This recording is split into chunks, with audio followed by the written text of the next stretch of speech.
Selamat datang kembali di mata kuliah online atau materi IT for Marketing atau IT untuk konsentrasi pemasaran. Kita masih ada di bab tentang Ethics in Marketplace bagian keempat. Bagi Anda yang belum melihat video sebelumnya, silakan dicek di playlist.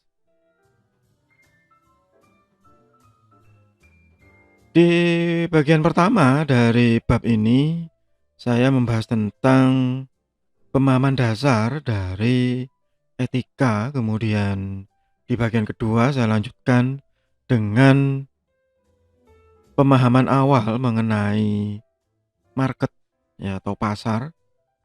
Kemudian saya lanjutkan lagi di bagian ketiga tentang jenis-jenis etika di pasar secara umum ya. Sedangkan di awal saya sudah menyatakan bahwa bab ini nantinya lebih fokus tentang marketplace yang berhubungan dengan e-commerce ya, karena ini pembahasannya tentang IT. Di bagian akhir, bagian ketiga, saya membahas tentang 4 faktor yang berpengaruh terhadap etika di marketplace. Yang pertama gitu ya, khususnya e-commerce ini ya. Yang pertama adalah information right atau hak tentang informasi. Kebetulan pada saat video ini dibuat sedang ada ya kasus yang secara politis masih lumayan rame ya, tentang kebocoran data-data pribadi yang pada beberapa bulan sebelumnya itu diklaim terjadi di salah satu e-commerce yang cukup besar di Indonesia. Tapi sayangnya memang kasusnya hanya berhenti di area rumor atau gosip. Kemudian dilanjutkan lagi di e-commerce satunya, dan baru saja pada saat video ini dibuat ada kasus yang menyatakan ada kebocoran data di salah satu provider telekomunikasi. Sebenarnya semuanya sama ya. Karena pada saat kebocoran data itu terjadi di sebuah e-commerce yang cukup besar ya, maka customer tadi, termasuk saya juga mungkin ya, itu rata-rata mengambil sikap pasrah.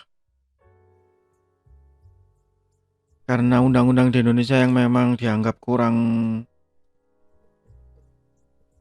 masih kurang baik ya untuk hak perlindungan data pribadi ya. Dan di situ juga ada hak properti. Jadi bahwa data pribadi itu adalah properti atau aset seharusnya, yang harusnya gitu dilindungi oleh pihak e-commerce. Sehingga isunya di dalam hal ini ya, maka area yang terluar itu adalah area politik. Di saat pemerintah dan juga DPR itu harusnya sudah memikirkan tentang undang-undang ataupun peraturan apapun yang nantinya akan melindungi customer dari hal-hal tersebut. Yang akhirnya menjadi sosial isu, dan di bagian yang terdalam harusnya itu etika ya, harus yang dijaga terutama oleh pihak e-commerce. Karena nanti akan mengarah ke public safety. Itu keamanan umum. Ya, di saat data terlindungi. Tidak hanya data begitu, tapi juga masalah harga, masalah pengiriman ya, logistik. Dan ada banyak hal yang memang masih harus dilakukan. Yang nanti akan menuntun kepada good governance atau tata kelola yang baik.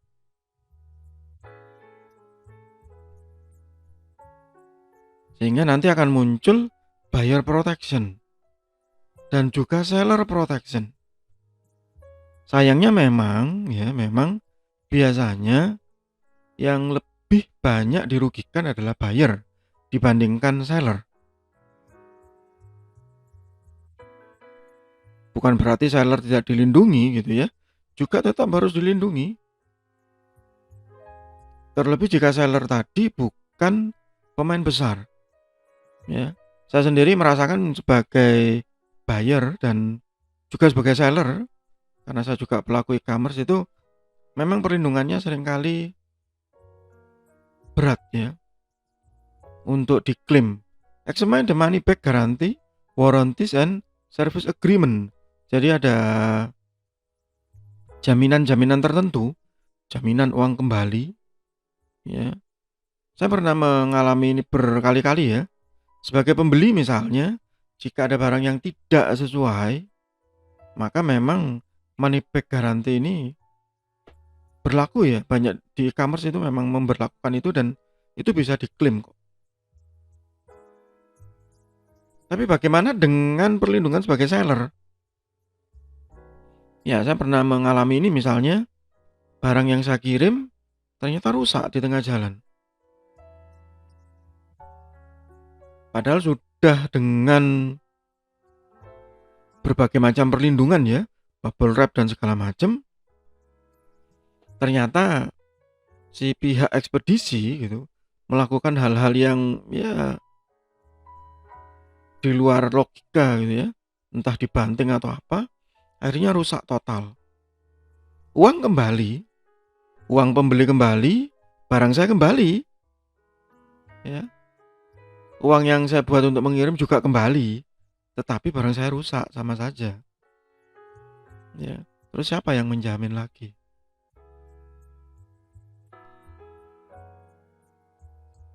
Kemudian yang sering terjadi lagi adalah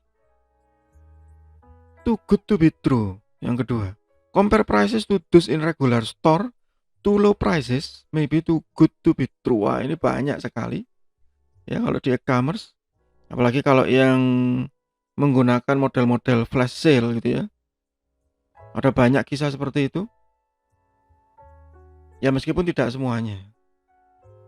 Ya, misalnya dapat barang gitu ya dengan harga hanya Rp99 gitu. Atau Rp999 gitu. Kok murah banget ya? Kenapa ya gitu?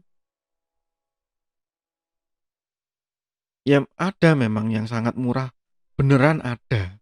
Tapi ada juga yang kemudian ini kok cuman seperti ini ya? Apa ini maksudnya jualan apa? Nah, itu ada. Nah, kenapa ya? Karena waktu di awal ya, Anda bisa lihat video sebelumnya bahwa tidak sesuai ya, gitu. Apa yang diiklankan tidak sesuai dengan apa yang dijual. Nah, itu nanti akan kita bahas tersendiri ya di Ethics of Digital Marketing. Ask friends what they know, find testimonial and endorsement. Nah, ini pun juga masih banyak yang menipu ya. Nanti akan saya bahas lagi ini di Ethics of Digital Marketing ya. Jadi terkadang ada endorsement yang false ya, false endorsement. Kemudian ada testimonial yang rancu atau menipu. Ada testimoni yang kelihatan baik ternyata teman-temannya sendiri begitu.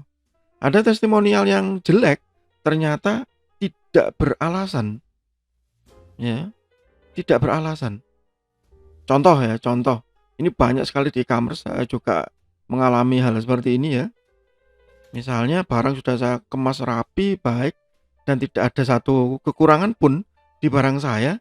Ternyata si buyer ini tiba-tiba memberi saya rating 1 setelah dia menerima barang. Kemudian dia menulis alasannya. Barang hanya diletakkan di garasi karena waktu barang datang, saya tidak ada di rumah. Loh, itu sebenarnya kan bukan salahnya seller, bukan salahnya ekspedisi juga begitu. Karena dia sudah tidak ada di rumah gitu, maka barang diletakkan, sudah begitu saja. Maka tiba-tiba testimonialnya jelek. Nah, itu yang seringkali jadi false ya, palsu. Find out what you can do in case of a dispute. Apa yang bisa dilakukan jika kita mengalami sesuatu yang ya tidak mengenakkan? Garansi apa yang ada?